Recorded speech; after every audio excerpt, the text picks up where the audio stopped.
سمجھدار وہ نہیں جو زیادہ پڑھا لکھا ہو، بلکہ اصل سمجھدار وہ ہے جسے یہ ہنر آتا ہو کہ کس سے کہاں پر کن الفاظ اور کس لہجے میں بات کرنی ہے۔ محبت کرنے والوں کی کوئی عزت نفس نہیں ہوتی، انہیں جھکنا بھی پڑتا ہے، گرنا بھی پڑتا ہے، ترسنا بھی پڑتا ہے۔ انسان کو خدا نے بہترین سانچے میں ڈال کر پیدا کیا ہے، جنتی اور جہنمی وہ بعد میں بنتا ہے۔ جہاں تعریف کرنا ہو وہاں بڑے بڑے خاموش ہو جاتے ہیں، اور برائی کرنے کے لیے گونگے بھی بول پڑتے ہیں۔ کسی بھی وجہ سے گناہ نہ کرو، کیونکہ وجہ ختم ہو جائے گی، گناہ نہیں۔ ہر نیکی کے لیے تکلیف اٹھا لیا کرو، کیونکہ تکلیف ختم ہو جائے گی، نیکی نہیں۔ اے اللہ، مجھے اپنی محبت میں ایسا مکمل کر دے کہ مجھے تیری رضا کے علاوہ کوئی چاہت نہ رہے۔ آمین یا رب العالمین۔ آپ بھی آمین کہیے گا۔ زندگی میں ختم ہونے جیسا کچھ نہیں ہوتا، ہمیشہ ایک نئی راہ آپ کا انتظار کر رہی ہوتی ہے۔ ہر اس لڑکی کے لیے جو اپنے ارد گرد لڑکوں کا ہجوم ہونے پر فخر محسوس کرتی ہے، یاد رہے مکھیوں کی کثرت گندگی کی دلیل ہے۔ ذرا سوچئے گا۔ رسول اللہ صلی اللہ علیہ وسلم نے فرمایا، ہر امت کی آزمائش کسی نہ کسی چیز میں ہے، اور میری امت کی آزمائش مال میں ہے۔ اذان کا انتظار کرنا کسی کا انتظار کرنے سے لاکھ درجے بہتر ہے۔ محبت اللہ ذو الجلال سے ہو جائے تو ملاقات کی تڑپ فجر سے شروع ہوتی ہے اور تہجد پہ ختم ہو جاتی ہے۔ رجو اور عروج میں چاروں حروف ایک جیسے ہیں، بس تم اپنے رب کی طرف رجوع کرو، وہ تمہیں عروج دے گا۔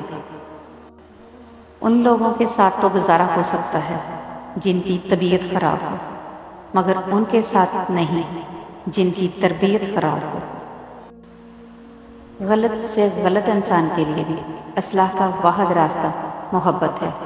تنقید اور تلخی چاہے کتنی ہی حق پر کیوں نہ ہو، وہ اصلاح کے لیے کارگر ثابت نہیں ہوتی۔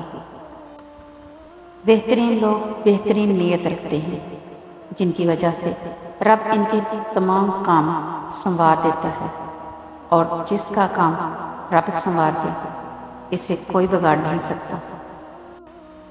جنید چغتائی سے پوچھا گیا، کیا کوئی مرد کسی غیر محرم لڑکی کو پڑھا سکتا ہے؟ فرمایا، اگر پڑھانے والا جزی بستامی ہو اور پڑھنے والی رابعہ بصری ہو، جس جگہ پڑھایا جا رہا ہو وہ بیت اللہ شریف ہو، اور جو کچھ پڑھایا جا رہا ہو وہ کلام اللہ شریف ہو، پھر بھی اجازت نہیں ہے۔ رفتہ رفتہ میں نے زندگی کو سمجھنا شروع کیا تو پتہ چلا کہ زندگی تو صبر کے سوا کچھ بھی نہیں۔ کوئی بچھڑ گیا تو صبر، کوئی روٹھ گیا تو صبر، کسی کے کردار پر انگلی اٹھائی تو صبر، جو مانگا وہ نہ ملا تو صبر۔ حضرت امام رضی اللہ تعالیٰ عنہ نے فرمایا کہ جو شخص تمہارے خون میں سے نہ ہو پھر بھی تمہیں عزت دے اور پیار دے، بے شک وہ تمہارے لیے ایک بہترین رشتہ ہے۔ کسی کے ساتھ برا کر کے اپنی باری کا انتظار ضرور کرنا، کیونکہ اللہ کا ترازو صرف انصاف تولتا ہے۔ جس لمحہ آپ اپنے آپ کو اہمیت دینا شروع کریں گے، یہ دنیا بھی آپ کو اہمیت دینا شروع کر دے گی۔ رشتوں کے بازار میں آج کل وہ لوگ ہمیشہ ہی اکیلے پائے جاتے ہیں جو دل اور زبان کے سچے ہوتے ہیں۔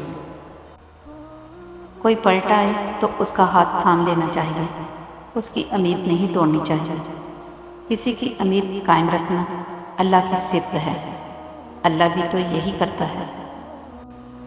جو شخص خطرہ مول لینے کی جرات نہیں رکھتا وہ زندگی میں کچھ نہیں کر پائے گا۔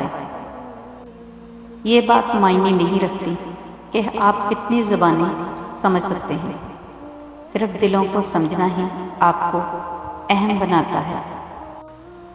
ایک آدمی جو 50 سال کی عمر میں دنیا کو ایسے ہی دیکھتا ہے جیسے وہ 20 سال کی عمر میں دیکھتا تھا، تو اس نے زندگی کے 30 سال ضائع کر دیے۔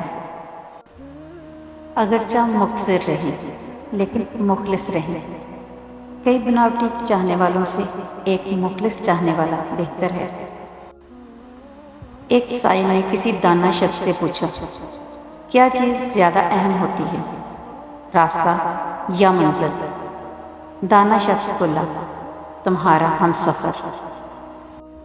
میرے چینل کو لائک کریں، شیئر کریں، سبسکرائب کریں اور کمنٹس کریں۔